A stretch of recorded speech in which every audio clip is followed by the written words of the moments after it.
They say your house is your safe place.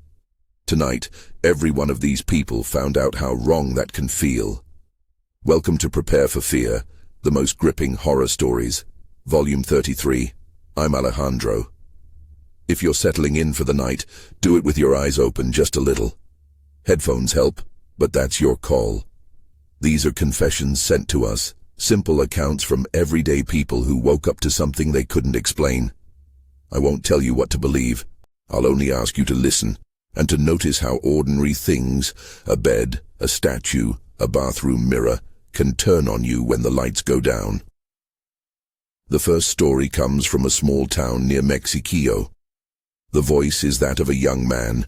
He sent his message in the kind of breathy, hesitant way that makes every detail feel true because he's still trying to piece it together himself. It started stupid, he says. We were kids. We were bored. They were teenagers, he explains, boys and girls who did what teenagers do. They wanted something different, something that might get retold.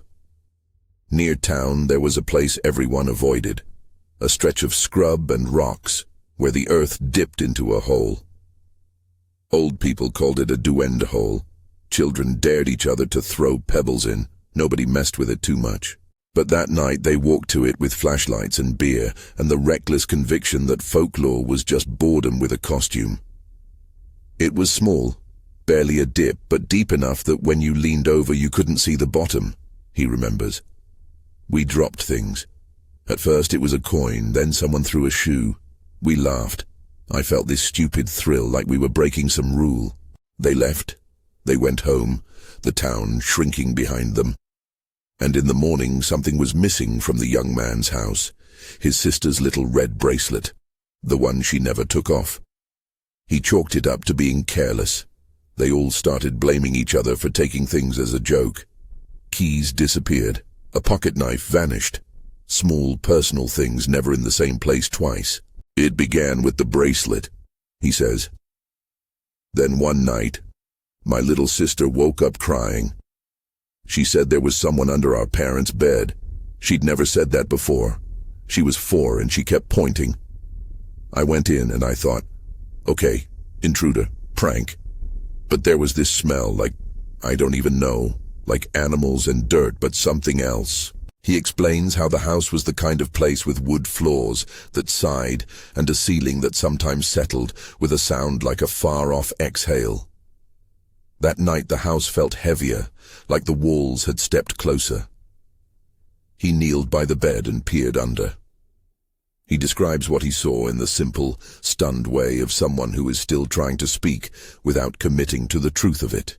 It wasn't a person, not exactly. It looked like a javelina, like a wild pig. But its eyes were wrong. Human eyes, blinking slow. And its front legs they had hands. Like little hands. It had this low breath, and I swear it smiled. He backtracks immediately, the kind of correction people make when a memory feels absurd but insistently true. I don't know if it was a smile. Maybe it was just how the light hit its mouth. But the way it looked at me, like it knew my name, I couldn't breathe. The creature stayed under the bed and didn't move much. It made a soft noise like something scraping its teeth, and every hair on his arms stood up. He didn't grab his sister. He didn't make a scene. He closed the door and pretended he hadn't seen anything. He laid awake the rest of that night, listening to the scrape-turning rhythm beneath the house, counting floorboards like a man counting steps to calm himself. Later, the strange part, he says. The next day, there were things in my room that belonged to everyone else. The bracelet was back on my sister's wrist. My pocket knife was in the bookshelf. I thought maybe my friends were screwing with me. But a week after, Mom found wet footprints near the door. Big prints, not like our feet, and muddy like from the arroyo. He told me about guilt more than fear. Guilt because they had gone to the hole. Guilt because his sister had woken screaming. Guilt because childish curiosity, a dare, felt like the possible starting point for all this. We had been disrespectful, he admits. We tossed things. We laughed. My grandmother would have said we disturbed something that was best left alone. I thought about that a lot. Maybe it was coincidence. That's the thing you keep telling yourself. Maybe I'm making connections to feel better, to rationalize. But every time the house creaked, I looked under the bed. On the night the thing showed itself more clearly, he was standing in the hallway outside his parents' bedroom when he heard a noise in the dark. A light scuffing, like paws or hooves shifting on tile. A shadow slid past the doorway, too low to be a person passing upright. He followed it with his eyes and then saw, from the corner of the bed, a shape, low, compact, that moved with an intelligence that felt personal. It didn't run, it didn't pounce. It just looked. When it retreated, it slid back under the bed. After that, the family started locking doors more carefully. No one admitted they were afraid, but they changed how they left things out of respect, or maybe fear. They stopped going near places people called cursed. I can't say what it was, he says again, almost a whisper. I can only say what I saw. I don't know if it was connected to the hole. Maybe it was something else entirely. But we stopped daring that summer. He closes with a sentence that hangs in the air. Every time my sister lost something after that, I checked under the bed first, just in case. There, in that quiet line, is the thing that anchors the story. The way ordinary loss, missing bracelets, small thefts, childish pranks, mutates into a protective habit born of fear. The boy's guilt lingers like a ring stain on a table. When the house you're raised in starts keeping secrets, you sleep differently. You learn to tiptoe around memory. Take a breath. If this episode is finding the part of you that wants to stay or look, then hold that curiosity gently. If you like these nightmares, subscribe and send us your story, one submission at a time. Our next account is closer to the center of a home, a small, devout family, and a figure that was meant to give comfort. The woman who wrote about the Niño Dios statue did so with the voice of someone still pausing between devotion and dread. She is the youngest daughter in a family that prays before bed. The statue, a Niño Dios figure, the little Christ child often present in Mexican homes during Advent and beyond, sat on a shelf above the living room couch, dressed and cared for, the kind of object that gets its own tiny sweaters and candies from neighborhood godparents. She opens by explaining how normal that worship was, how carefully they kept the statue clean, how they wrapped it up sometimes and put it under the bed like a talisman. My mom always said you treat him with respect, she told me. We would talk to him. We would put rosaries. He was part of us. One night she woke, she says, to the sound of something moving in the dark living room. At first, she thought it was the cat. She lay still, listening to the house breathe. Then she heard a scrape against wood, small, deliberate. An instinct told her to look. The room was inked with shadow except for the small halo of moonlight spilling over the shelf where the Niño Dios usually sat. She says the statue was not where she left it. I saw him move, she says. I saw his head tilt. I thought I was dreaming. I blinked. His mouth opened. It wasn't human. It was more like an animal's, sharp teeth. He looked like he was smiling, but those teeth weren't right, Alejandro. They were weird, like pointed like a dog or like, I don't know. She uses the word grin and then immediately adds, I can't explain it right. It is important to her that the listener knows she's not making a claim. She's trying to convey an experience that makes no neat sense. After that, she continues, we saw a shadow in the yard, like horns. My father, he's a man who will stand with a rope in his hand and won't be scared. But that night he called the priest. The priest came, she says, and he did what priests do. Prayers, holy water.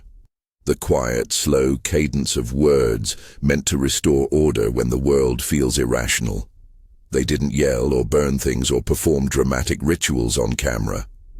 The priest walked the house, sprinkled water, murmured over the statue, and the family watched like people watching a weather change. The priest told us to be careful, to keep the statue covered for a few nights, she recalls. He said sometimes the line between what's holy and what people expect can be strange. He said he couldn't say for certain what we had seen. He blessed the house.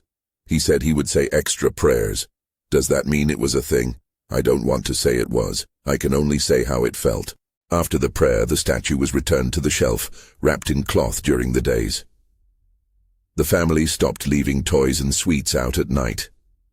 For a while, the father insisted on having nightly prayers, a routine that wasn't part of their lives before. Religion became a practical motion, a structure to keep anxiety from cracking into something else. It made us careful, she says, not just with the statue and with everything we left out, with how we left the doors. I don't like saying the words that make it sound like we believed in a monster. We believed in a thing we couldn't place, and belief changes how you move. She finishes with the image of the statue's smile, carved or not, lodged in the corners of the family's memory. The shareable fact of the priest's visit pays the account a kind of human gravity. There was an attempt to restore order, even if the outcome remained uncertain. That shift, a religious object becoming the uncanny focal point of fear, is a theme that will return in this volume. Objects we lean on for comfort become uncanny when they move beyond our explanations. After the statue story, the house was quieter in a brittle way. People were more attentive to the edges of ordinary life. Devotion and doubt leaned against each other like two people sharing a thin blanket. The third submission is from a woman named Alejandro, a tenant in a narrow apartment complex on the edge of a city that still breathes with old stories. Her voice is precise and a little tired. She gives details the way someone who checks them later to reassure herself that she is remembering correctly. It was late, she says. I had gone to bed early that week because I couldn't stop thinking about work. I was alone. She likes the image of an apartment building stairwell as a throat, narrow, echoing, always the place where sounds get distorted and grow. On this night she heard heavy, horse-like steps outside her door.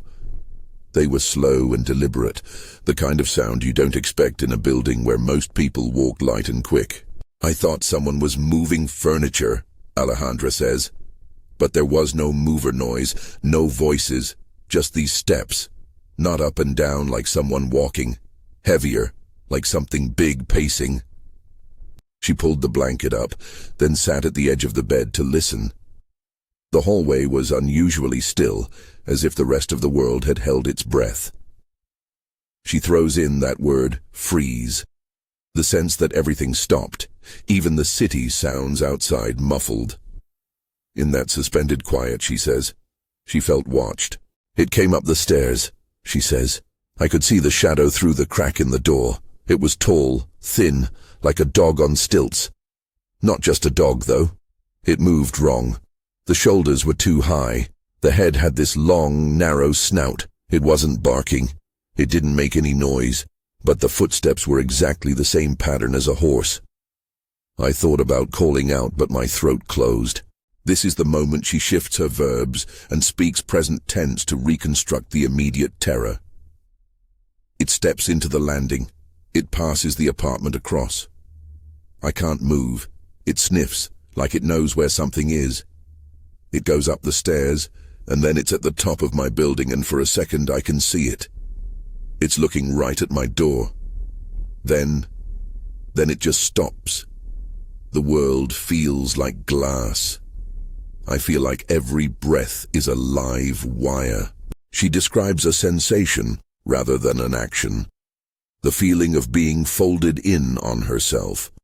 A smallness that a predator forces on prey without needing violence. The creature doesn't break down the door. It doesn't howl. It turns its head slowly, as if weighing options, and then it moves up, higher, and disappears from sight. She says the effect was like a photograph with the exposure left on too long. The image lingers in memory, smudged at the edges. After that night, Alejandra's world shrank. She started keeping a lamp on in the hallway and left a television on low volume. She stopped taking the stairs alone. Her friends half-joked about moving in, and she said no because the joke felt like a lie with brittle teeth. She moved to another apartment 3 months later, but sometimes she still feels that freeze when she hears heavy steps. "I don't know what it was," she says. "It could be a dog. It could be someone in a costume. Maybe it was a man with a coat. I keep thinking of how slow it moved, how still everything got. Houses are supposed to be safe. I go back and forth on whether I should have opened the door. I don't know if that would have helped. I just know how it felt." The image of something domestic, a hallway, a stairwell, invaded by a figure that doesn't obey ordinary animal shapes is, for Alejandra, the thing she can't shake. It isn't aggressive in the way movies teach us to expect. It is invasive in the quietest way possible. It claims space by being there, by making the very act of passing through a threshold into an act of courage. When ordinary architecture becomes a stage for the uncanny, getting up in the middle of the night to go to the bathroom can feel like a duel. Now, a break to catch your breath. So far you've heard a child's lost bracelet and a possibility of retribution, a statue that smiles when it shouldn't, and a corridor that freezes in place at the sight of something too wrong to be a dog. Each story is an instance of familiar things turning strange. Beds, religious icons, stairwells. There's a pattern. The ordinary violates the expectation of safety. One more thing before the next account. A small reminder. If this is the sort of thing that gets under your skin, we want to hear from you. Your story might become volume 34. Send it in. We read everyone. The fourth submission comes from Jose Luis, who was camping with 2 friends at Las Peñas. He writes with the easy cadence of someone comfortable on the road. His account begins like many camping stories. Laughter around a small fire, the smell of wood and wet soil, the high complaint of crickets. "We chose a flat patch near a small rise," he recounts. "There were rocks, scrub. We parked the truck, set up tents, made dinner. Nothing special. We left a lantern by the tent and went to sleep." His story is less about a single shocking reveal and more about creeping insistence. He says the night was thick with movement that wasn't theirs. Tiny disturbances, the sound of something circling the camp, soft as a drawn breath.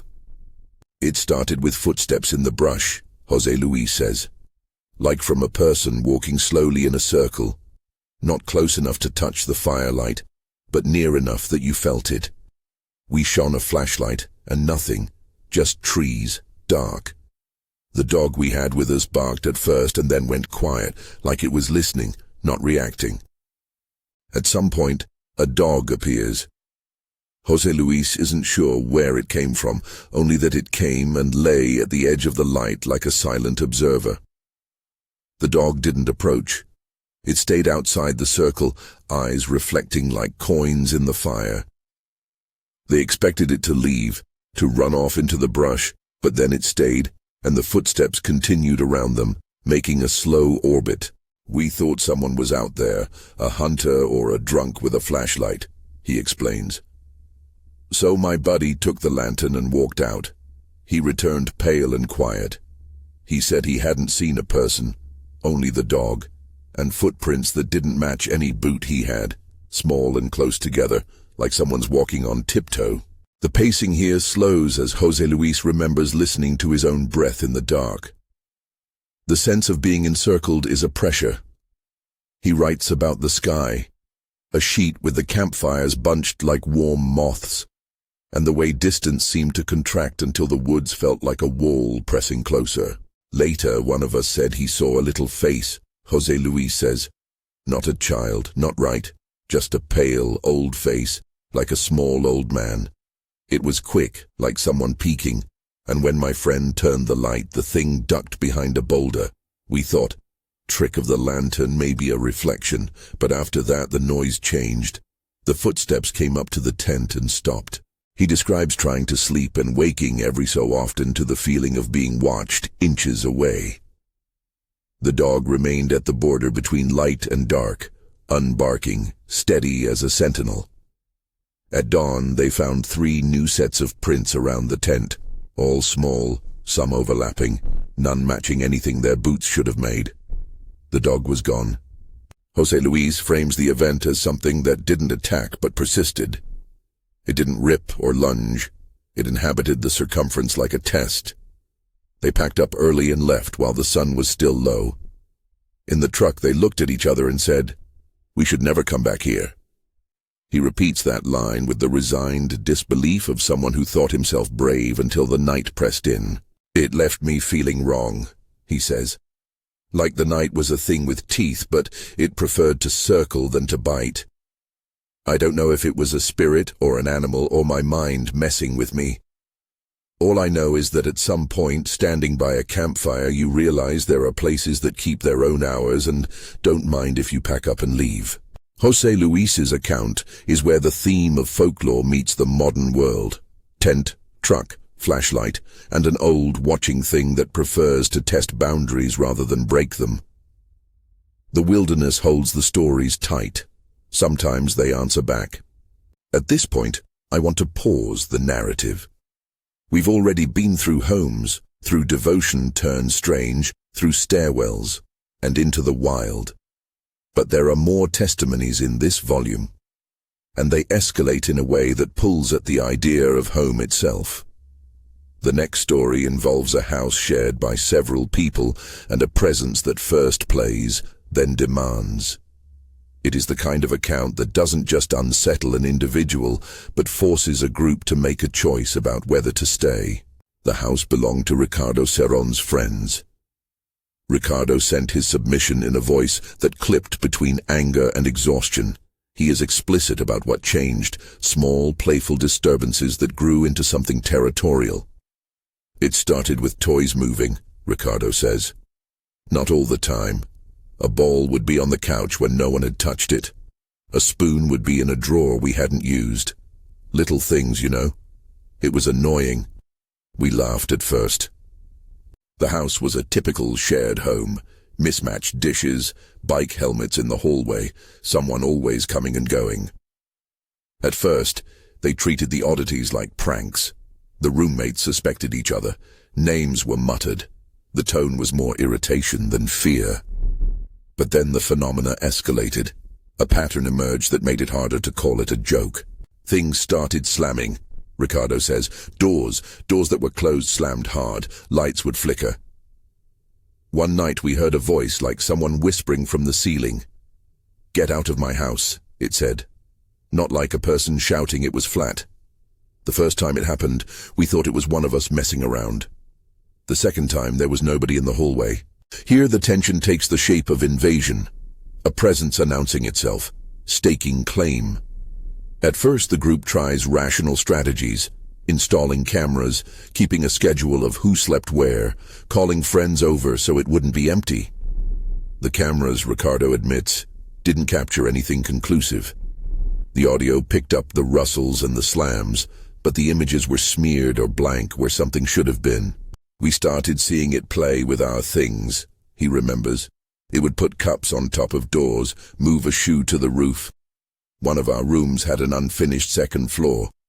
There were noises from there when nobody was up there. The smallest one in the house, he's about 7. He woke up crying and said there was a boy in his room with only a mouth. He described a face that was blurry, except for a mouth that smiled too wide. I thought it was a nightmare, but then toys were arranged in a circle the next morning. Ricardo speaks about escalation in managerial terms, the way teams respond to crises. They set rules. They stop leaving backpacks by the stairs. They sit together in the living room at night and do what menacing houses make reasonable. They talk loudly. They make gestures of solidarity. But it got worse, he says. One night the slamming turned into something that felt like the house breathing. The ceiling creaked like a throat. The window panes rattled, and someone or something banged on the front door. We all ran to the door, and it wasn't locked, but the knob was cold. We opened it, and there was no one. Just a wet footprint in the step. Big. Animal-like. Now the house has moved from annoyance to a claim of territory. The presence isn't trying to harm them, Ricardo says, but it's not passive. It rearranges, it asserts itself. Someone in the house tried to confront it, to shout and demand it stop. And the response was a chorus of slams and a swirl of objects dropped near the staircase. That night, every roommate felt it in their bones. The house had chosen a way to tell them it had boundaries. We hit a dense point here. My notes from Ricardo's message end on a detail that implies a decision is coming. The kind of choice between staying and fleeing, where the final act will force a group to act. He tells how they packed some belongings in the middle of the night, how a friend refused to leave and later woke to find the room rearranged like a child's ritual. There was yelling, and then a moment where the house calmed as if it were satisfied they'd been scared enough. He didn't say in his message exactly what made them leave for good. He left a sentence that is small and weighty. The house made us all feel like guests in a place we had been living in for months. At this point in the recording, the audio file cuts for a beat and then returns to me, the host. Stories like Ricardo's are where the anthology gets its teeth. It's no longer just a personal disturbance but a shared trauma. And the choices a group makes under pressure reveal how fear can govern practical decisions. When the place you pay rent for claims ownership, what do? We will return to Ricardo in the next segment to hear what finally happened. For now, carry that image. A living room lit by a single lamp. Objects arranged as if by someone who finds humor in rearrangement. And the quiet knowledge that leaving is sometimes the only way of keeping a piece of yourself. Before we move on, imagine the next scene. A newlywed couple in a honeymoon suite where the mirror refuses to be an inanimate witness. That account ramps the intimacy up to something almost unbearable. Private, tender spaces violated. But I won't tell it yet. Instead, I'm going to pause this sequence here. Listen to the way each story folds into the next. The common thread isn't a single explanation. It's not ghosts or curses or the same creature wearing different disguises. The thread is the disruption of domestic expectation, the moment when ordinary objects or spaces refuse their assigned roles and become something else. That refusal is the fear. It is quieter and more invasive than a scream. It makes you doubt the safety you once took for granted. If you find yourself checking the corners of your room or peeking under the bed after listening, you're not alone. These stories were sent by people who now carry a habit of caution the way others carry scars. Subtle, persistent, shaping the way they move through their own homes. The material I've covered so far: Mexiquillo and a duende hole, the Niño Dios statue, Alejandro's apartment, Jose Luis's campsite, and the opening of Ricardo's house account, gives us a map of alarm. Curiosity leading to consequence, sacred things turning strange. Stairwells becoming risk, the wilderness testing your presence, and a house deciding ownership. Each thread will come back, and some will twine. But for now, hold this. Fear often arrives not as an assault, but as a redefinition of what home means. The rest of tonight's stories pick that theme back up in places where privacy is most absolute. Inside a bathroom, across a honeymoon bed, in the shared sleep of new spouses. I'll be right here when we continue. When the audio file picks up again, Ricardo's voice is sharper. He's finishing the part he left me on, how the house made them all feel like guests. He tells me what finally pushed them out. It was in the middle of the night, he says. We'd been doing the stupid things, playing music, trying to prove it wrong. Someone dared the house and shouted its name. We laughed to cover how hollow everything felt. Then the upstairs stopped being quiet. He recreates the moment with the slow, clinical steadiness people use when they're trying to keep from shaking. In his telling, the sound from the unfinished second floor changed from a simple settling to a deliberate, measured noise. A series of soft thuds, like footsteps circling a room, then a dragging that swept across the beams. It wasn't the kind of creak that a house gives with age. It had timing, a rhythm that matched their heartbeats. We got up, Ricardo says. We went and opened the front door. We thought, if someone wants the house, they can take it, but we're not going to be tricked out the back. The first guy who left his room, he's the stubborn one. He stayed to say something before going. He wouldn't pack. The rest of us loaded bags into the truck. He breathes out a laugh that doesn't reach his eyes. He wouldn't go. He said, "This is dumb. I'm not leaving my stuff." He slept on the couch. We came back later, and I swear, the living room looked like someone had thrown a children's party with their own hands. Cups on the steps, toys in a circle, a spoon stuck in a picture frame. But my friend who stayed, his bed was different. Ricardo's voice drops. He isn't explicit about the exact arrangement. The memory still tastes wrong. He'd told us it wasn't me.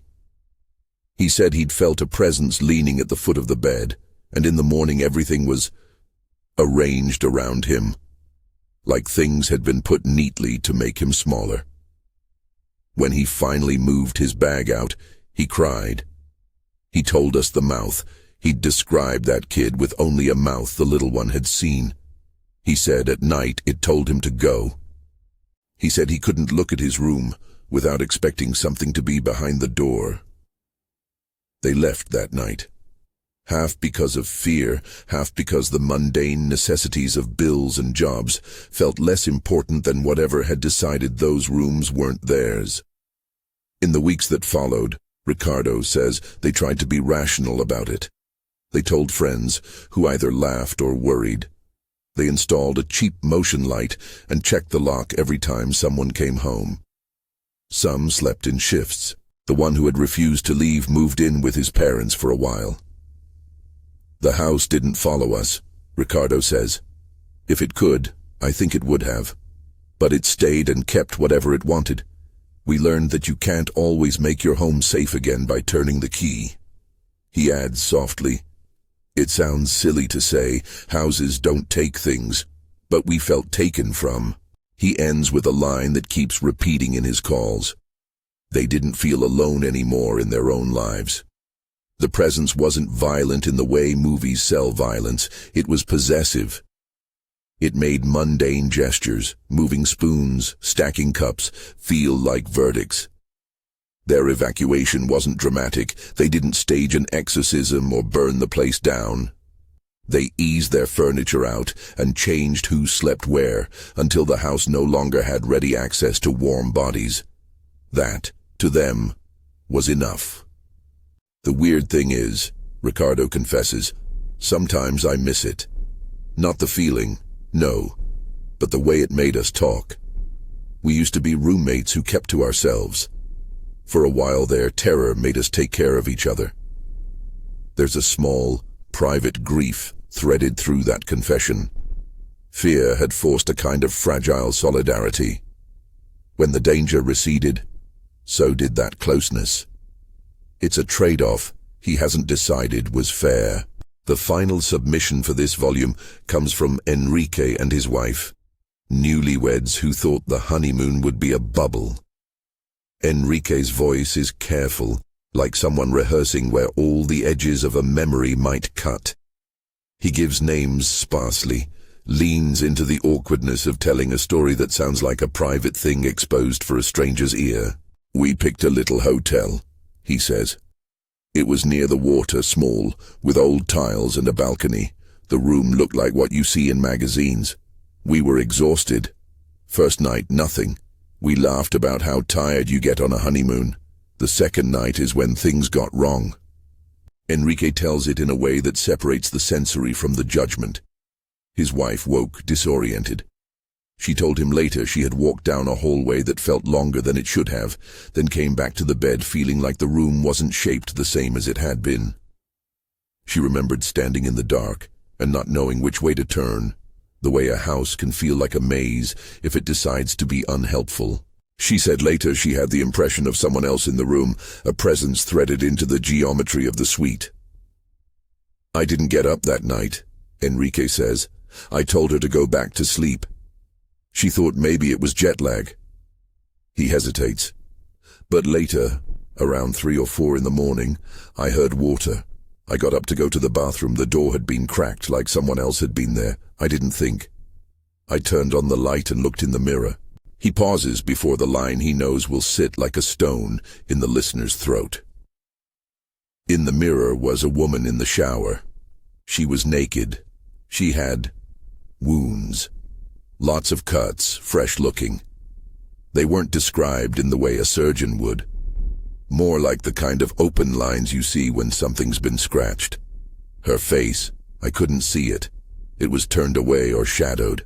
I only remember the cuts and that she was there, very still, like she was waiting for me to notice. Enrique uses short, clipped sentences now, the kind that come when memory still shocks.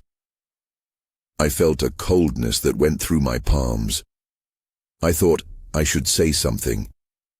I thought, maybe the staff put someone in the room.